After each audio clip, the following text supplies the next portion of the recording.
मेरे साथ इस वक्त जो आपको एक बहन खड़ी हुई नजर आ रही है, इसके साथ हकीकी इसके रिश्तेदारों ने बदसलूकी की है। ये खतून, इसकी गलती बस ये थी कि अपने ससुराल की जो आबाई जगह थी वहाँ पर रहने के लिए चली गई और इसके देवरों ने इसको डंडे और सोटे मार के इसका जिस्म जख्मी किया और इसकी छाती के ऊपर जो है ब्लेड मारे गए। अपने चाचे के पाँव में गिर गिरा के माफिया मांगता रहा कि मेरी माँ को छोड़ दो। जिन्होंने ये तशद्दुद किया गया, मेरे साथ ज्यादती की है, वो मेरे सगे देवर हैं। ये उन्होंने तो कहते मुझे बचाओ, मैं भी उनको बचा रहा था, डंडे सोटे से मारे थे मेरे चाचू और चाची। मम्मी मामा को मैं रोक बचा रहा था, वो छोड़ दो मेरी मामा से ऐसा ना करो। तो उनको रहम नहीं आ रहा था आपके ऊपर, आपकी अम्मी के ऊपर? नहीं, वो कहते हैं हम मारेंगे। कितने बजे रात को आपके देवर जो है दीवार फैलांग के घर में आए हैं? वो रात के 11 बजे का वक्त था। जैसे मैं कमरे से बाहर निकली, दीवारें फैलांग के दो देवर थे, इरफान और निशरान, उनके हाथ में सोटे थे। जब उन्होंने मेरी पिंडलियों पे मारे तो मैं खुद ब खुद ही नीचे गिरी हूँ। उसके बाद जिस्म के किन किन अज़ाओं पर तशद्दुद किया गया? गैर अखलाकी जो अज़ा है वहाँ पे उन्होंने मुझे हिट्स ठुड्डे मारे हैं और मेरी छाती से पकड़ के मुझे दबोचा है और उसी तरह मेरे जो सारे कपड़े हैं ना उनके हाथ में फटे हुए चले गए हैं। नीचे गिरी हूँ, मेरे पे कपड़े नहीं थे। वहाँ पे रहने के लिए गई थी तो क्या ये चीज़ उनको पसंद नहीं आई थी कि ये बाहर लाहौर से आ गई है हमारे पास? ज़हनी तौर पे उनको यही लगता था कि पता नहीं ये जो है यहाँ पे आ गई और हमारी जगह तंग पड़ जाएगी। कुछ मांगती थी, पैसे मांगती थी कि खाने पीने के लिए, कि अपना खर्चा खुद ही चलाती थी? नहीं, मैं तो अलग थी, वो अपने घर थे। मैं तो जानवरों के तबेले में जो कमरे थे उधर अब एक कमरे में अपने बच्चों को लेके रहती थी, अपना ही खाती पकाती थी, अपना ही करती थी। उस वक्त आपने अपने चाचू को रोका नहीं? मैंने ऐसे आ जाओ कि मेरी मामा का नाम मारे, आखिर मेहरबानी होगी खुदा मेरी मामा का नाम मारा जाए। मेरी बहनें भी कह रही आज कि मेरी मामा का नाम मारा जाए। अपने ही खून के आगे हाथ जोड़ रहे हैं और आप पे रहम नहीं किया जा रहा। मैंने उस टाइम अपने बच्चों की तरफ जब देखा तो मेरा दूसरी नज़र इनकी तरफ देखा नहीं गया मुझसे। इनके हाथ में मोबाइल था, वो भी उन्होंने तोड़ दिया क्योंकि उसमें ये वीडियो बना रहे थे। जी अस्सलाम वालेकुम नाज़रीन, मैं हूं आपका मेज़बान इर्तज़ा भट्ट। मेरे साथ इस वक्त जो आपको एक बहन खड़ी हुई नज़र आ रही है, इसके साथ हकीकी इसके रिश्तेदारों ने जो है बदसलूकी की है। ये बच्चा, इसके सगे चाचा ने इसकी माँ के साथ ऐसा किया कि सुनकर आप कानों को हाथ लगा देंगे। ये खतून, इसकी गलती बस ये थी कि अपने ससुराल की जो आबाई जगह थी वहाँ पर रहने के लिए चली गई और इसके देवरों ने इसको डंडे और सोटे मार के इसका जिस्म जख्मी किया और इसकी छाती के ऊपर जो है ब्लेड मारे गए। इवन के जिस्म के नाजुक अज़ा पर निशानात डाले गए। और गलती क्या थी कि तुम यहाँ से चली जाओ, तुम यहाँ से दफ़ा हो जाओ, तुम्हारा यहाँ पे रहने का कोई हक नहीं। ये बच्चा इस पूरे वाक़ये का ऐनी शाहिद है। अपने चाचे के पाँव में गिर गिरा के माफिया मांगता रहा कि मेरी माँ को छोड़ दो, खुदा का वास्ता है मेरी माँ को छोड़ दो। लेकिन इस खतून पर ज़रा भी रहम ना किया गया। ये कहानी कैसे शुरू होती है और इस खतून के साथ क्यों इतनी ज़्यादती की गई, आइए इससे बात करते हैं। अस्सलाम वालेकुम। वालेकुम अस्सलाम। मेरी बहन, ये बताएं वाक़या कब का है और जिन लोगों ने आप पर तशद्दुद किया वो आपके हकीकी देवर हैं? जी, ये वाक़या पिछले महीने 24 नवंबर का है, रात के टाइम का, रात 11 बजे का। और जिन्होंने ये तशद्दुद किया गया, मेरे साथ ज़्यादती की है, वो मेरे सगे देवर हैं, मेरे शौहर के छोटे भाई दो। सगे चाचा थे आपके? जी, मेरे संग चाचू हैं। आप उस वक्त मौजूद थे घर जी, में? कौन कौन लोग वहाँ पे आए थे? मेरा चाचू, मेरी दो चाचियाँ और मेरे दादा वो। दादा वो भी साथ थे? जी, तो आपकी वालदा को कैसे मारा गया? इन्होंने क्या कहा था वहाँ पे? ये उन्होंने तो कहते मुझे बचाओ, मैं भी उनको बचा रहा था, डंडे सोटे से मारे थे मेरे चाचू और चाची। मम्मी मामा को मैं रोक बचा रहा था, वो छोड़ दो मेरी मामा से ऐसा ना करो। आगे हाथ जोड़ के पाँव के बचा रहा, इनको ऐसा ना किया जाए। तो जब आप अपने चाचू को कह रहे थे कि मेरी मामा को ना मारो, प्लीज़ मेरी मामा को ना मारो, दादा अबू को कह रहे थे, तो उनको रहम नहीं आ रहा था आपके ऊपर, आपकी अम्मी के ऊपर? नहीं, वो कहते हैं हम मारेंगे। मारेंगे? उस जी। वक्त आपकी मामा चीख रही थी, चिल्ला रही थी? जी, शीले से चला रही थी और कह रही थी मुझे नाम मारा जाए, मेरे बच्चे के सामने ऐसा ना कीजिए, वो जवान है, बड़ा मसला, क्या करूँगी। आपकी बहनें भी साथ थी? जी, मेरी बहनें भी साथ थी। तो छोटी बहन भी रो रही थी साथ? जी, वो भी कह रही थी चाचू ऐसा ना करो, मेरे नाम मारो।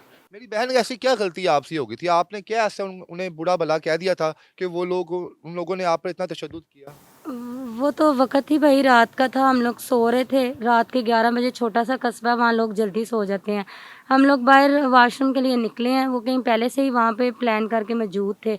दीवारें फैलांगी हैं, उसने कुंडी खोली है जिसने दीवार फैलांगी है। बाकी आप जो जहाँ रहती हैं, जफरवाल में रहती हैं आप जहाँ पे रहती हैं, आपका हिस्सा अलहदा है और आपके जो देवर हैं वो अलहदा रहते हैं? जी, वालिद साहब के दो घर हैं, एक जानवरों की हवेली है, तबाड़ा वो जिसे हम लोग तबेला अस्तबल। कहते हाँ, हैं ठीक है। जी, और एक घर है, वो अच्छा है, डिसिप्लिनेबल बना हुआ है। वहाँ पे वो लोग दोनों भाई रहते हैं, उनकी बीवियाँ रहती हैं और जो जानवरों का तबेला उसमें एक कमरा था, उधर जाके मैंने रिहाइश की थी। ठीक हो गया। तो कितने बजे रात को आपके देवर जो है छत फैला, वो जो दीवार फैलांग के घर में आए हैं और उनके साथ कौन कौन था? वो रात के 11 बजे का वक़्त था। मैं अपने बच्चों को वॉशरूम लेके निकली हूँ बाहर। जैसे ही मैं कमरे से बाहर निकली हूँ, दीवारें फाँक के, साथ मेरे 2 देवर थे, इरफ़ान और निशरान। उनकी बीवियाँ थी, एक मेरे चाचा ससुर हैं वो थे।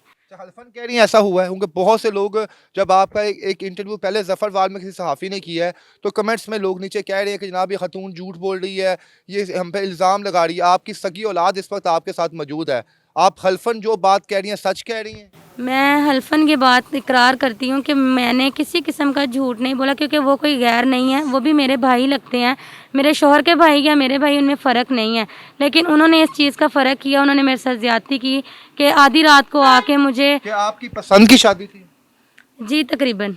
ठीक है, तो कैसे, किस तरीके से तशद्दुद किया गया आपके ऊपर? तशद्दुद इस तरह किया गया, जैसे ही दीवारें फलांगी आते ही उन्होंने जो है ना मुझे पकड़ा, दबोचा है। कभी पकड़ा वो किसने था? मेरे देवर ने। एक देवर ने आपके हाथ पकड़े हैं, एक ने आपकी टांगे पकड़ी हैं। जी, उनके हाथ में सोटे थे। जब उन्होंने मेरी पिंडलियों पे मारे हैं तो वो मैं खुद ब खुद ही नीचे गिरी हूँ। जैसे ही नाज़रीन, मैं गिरी। तस्वीर इस वक्त आप स्क्रीन पर देख रहे हैं, ये इसी खतून की है कि जब इस पर तशद्दुद किया गया था तो इसके जिस्म का क्या हाल था, उसके बाद जिस्म के किन किन अज़ाओं पर तशद्दुद किया गया? गैर अखलाकी जो अज़ा है वहाँ पे उन्होंने मुझे हिट्स ठुड्डे मारे हैं और मेरी छाती से पकड़ के मुझे दबोचा है।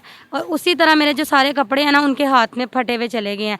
नीचे गिरी हूँ, मेरे पे कपड़े नहीं थे। मेरा बच्चा कभी कोई पल्लियाँ उठा के, कभी कोई चादरें उठा के। बढ़ना हो चुकी थी आप। जी, उस पे दे रहा था, यानी कि मुझे अपने सेंसर ही नहीं काम कर रहे थे कि मेरा जवान बच्चा है और वो भी तो मर्द ही थे जो मुझे मार रहे थे। मैं उनके सामने उनको कैसे फेस दीवर करती। तो भाइयों की तरह होते हैं, लाज़िम बात, जब आपकी शादी हुई होगी आप इनको अपने भाइयों की तरह समझती होंगी, तो उन्हें रहम नहीं आया कि हम अपनी जो भाभी जो माँ की तरह होती है, हम उसके साथ इस तरह का सलूक कर रहे हैं? बिल्कुल, वो मेरे भाइयों की तरह ही हैं। और जो उनके वालिद साहब थे, आखिरी स्टेज पे मैंने अपने वालिद साहब से ज़्यादा उनकी खिदमत भी की।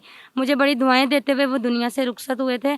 पता नहीं इनके ज़हन में ये ख़यालात एक ज़मीन के टुकड़े की वजह से क्यों आए, और वो भी, उसमें भी मेरा कोई अमल दखल नहीं है। वो मेरा शौहर, मेरे जो शौहर है वो उनके भाई हैं। ये इनका भाइयों का प्रॉपर्टी का या कोई भी विरासती तकाज़ा, वो आपस का मामला, तो उसमें आप मेरा। जब वहाँ पे रहने के लिए गई थी तो क्या ये चीज़ उनको पसंद नहीं आई थी कि ये बाहर लाहौर से आ गई है हमारे पास, अब ये हमारे पे साथ रहेगी, हमारी जगह पे कब्जा कर लेगी, इस तरह का कुछ मामला था?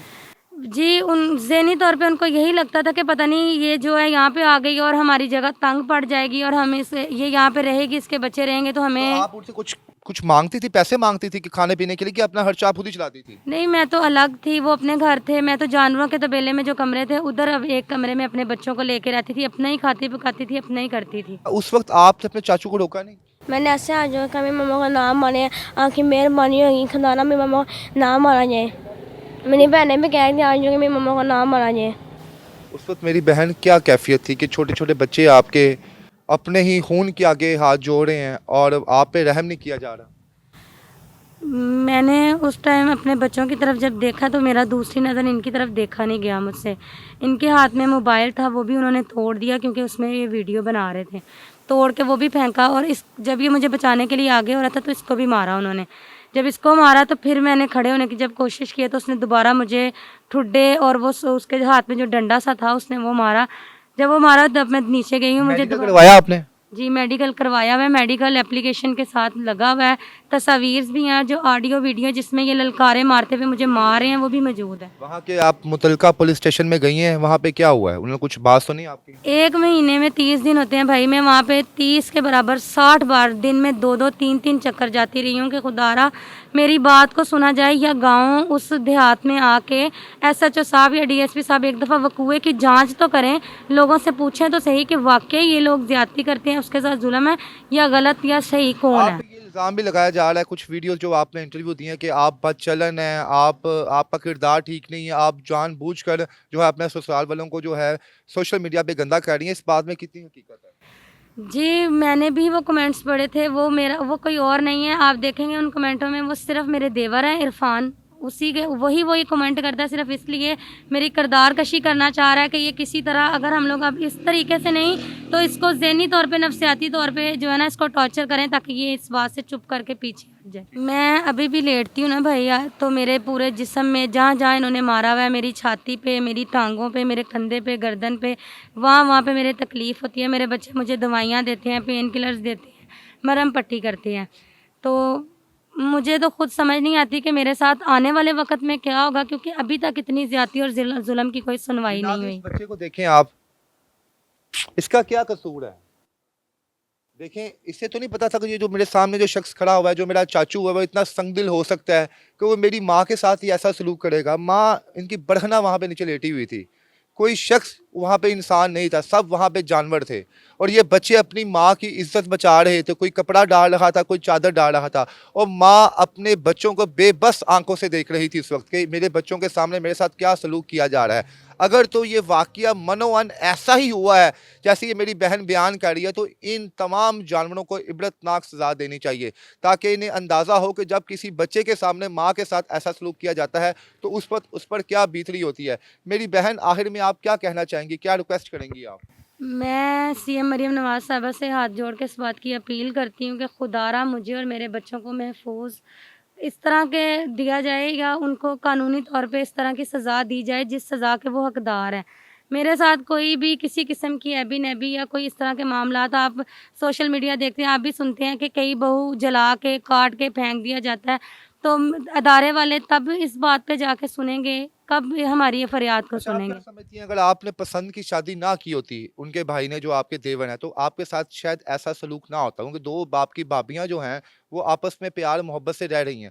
सिर्फ आपको इसी चीज़ की सज़ा मिल रही है और आपके बच्चों को अलहदा इसलिए किया गया है कि इस खातून ने अपनी मर्ज़ी की शादी की है, इसने हमारे भाई के साथ। खुदारा भाई ये वो जानते हैं। अब तो मेरी शादी को 14 साल हो गए, मैं तो इनके साथ बड़े अच्छे तरीके से रहती आई हूँ, कभी आज तक कोई तला कलामी नहीं हुई। मेरी देवरानियाँ जो हैं वो दोनों बहनें हैं, वो इस बात का फ़ायदा उठाती हैं कि वो किसी तीसरे बंदे को वहाँ बर्दाश्त नहीं करती।